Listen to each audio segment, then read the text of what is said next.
Assalamualaikum warahmatullahi wabarakatuh.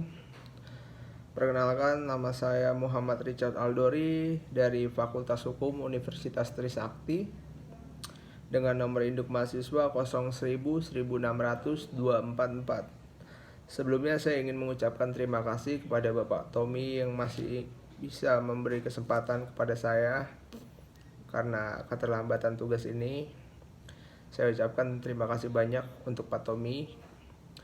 Lalu kita langsung saja ke materinya. Di sini saya akan menerangkan tentang disiplin PNS atau disiplin pegawai negeri sipil, yang tentunya dimulai dari secara umum dulu.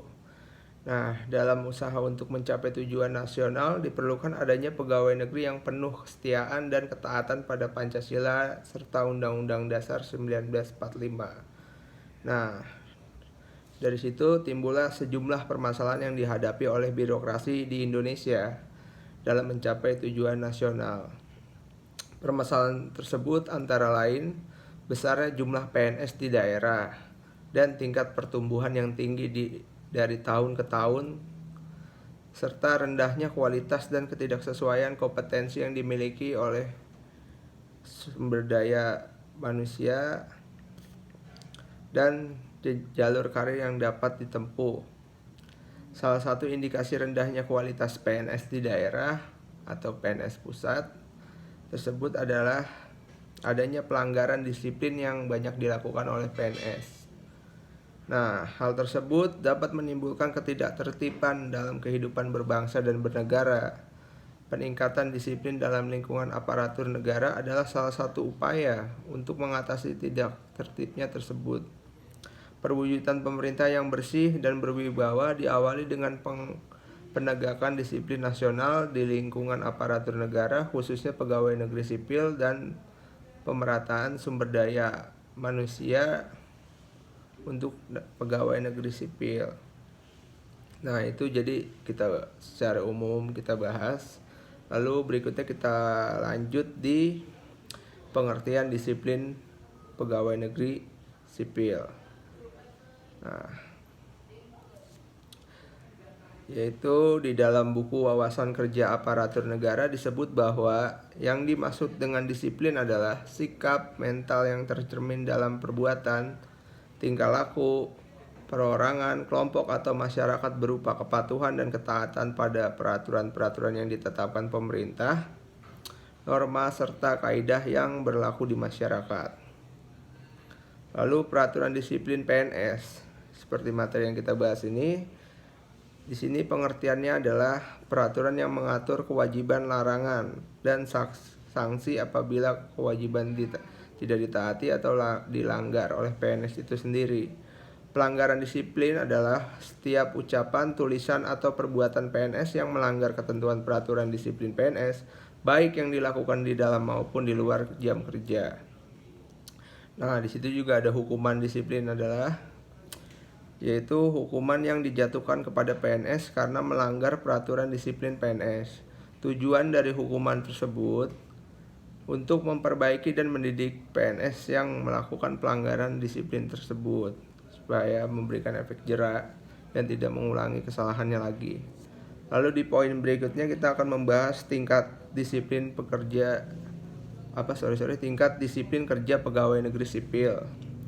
Yaitu dalam setiap organisasi disiplin dibedakan menjadi dua, yaitu disiplin yang positif dan disiplin yang negatif. Nah, ini merupakan tugas seorang pemimpin untuk mengusahakan terwujudnya disiplin yang mempunyai sifat positif.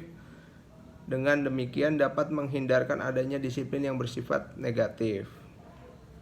Nah, lalu di sini juga ada ukuran tingkat disiplin menurut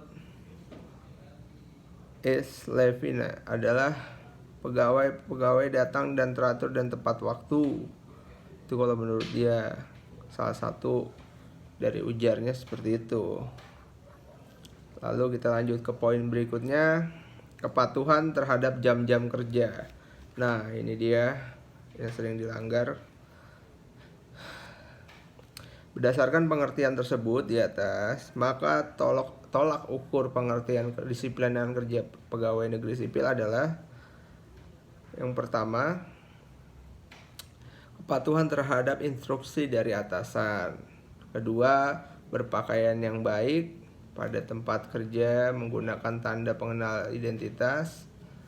Lalu menggunakan dan memelihara bahan-bahan atau alat-alat perlengkapan kantor dengan penuh hati-hati, karena itu dibeli dengan uang rakyat.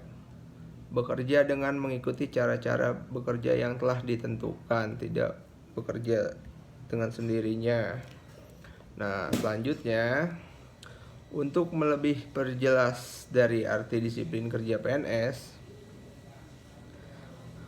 di sini ada peraturan kedinasan yang berlaku serta melaksanakan pemerintah kedinasan yang diberikan oleh atasan yang berhak menurut peraturan disiplin pegawai negeri sipil sebagaimana telah dimuat di dalam bab 2 pasal 2 Undang-Undang Nomor 43 Tahun 1999.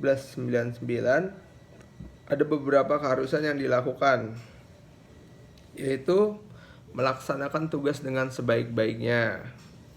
Kedua, menggunakan dan memelihara barang-barang dinas. Ini seperti yang udah tadi disebut. Yang ketiga, bersikap dan bertingkah laku sopan. Nah, dengan demikian maka disiplin kerja merupakan praktek secara nyata dari para pegawai terhadap perangkat peraturan yang terdapat di suatu organisasi. Dalam hal ini disiplin tidak hanya dalam bentuk ketaatan saja, melainkan juga tanggung jawab yang diberikan oleh organisasi. Nah, berikutnya pengaturan hukum pelaksanaan disiplin pegawai negeri sipil, yaitu mewujudkan pegawai negeri sipil aparatur pemerintah yang bersih dan berjiwa berwibawa. Diperlukan adanya suatu perangkat peraturan disiplin yang memuat pokok-pokok kewajiban, larangan, dan sanksi-sanksi. Nah, dasar-dasar hukum pelaksanaan disiplin pegawai negeri sipil adalah pertama ini Undang-Undang Nomor 5 Tahun 2014 tentang Aparatur Sipil Negara. Nah, yang kedua Peraturan Pemerintah Nomor 8 Tahun 1974 tentang pembatasan kegiatan pegawai negeri atau usaha swasta. Berikutnya, yang ketiga Peraturan Pemerintah Nomor 53 Tahun 2010 tentang disiplin pegawai negeri sipil.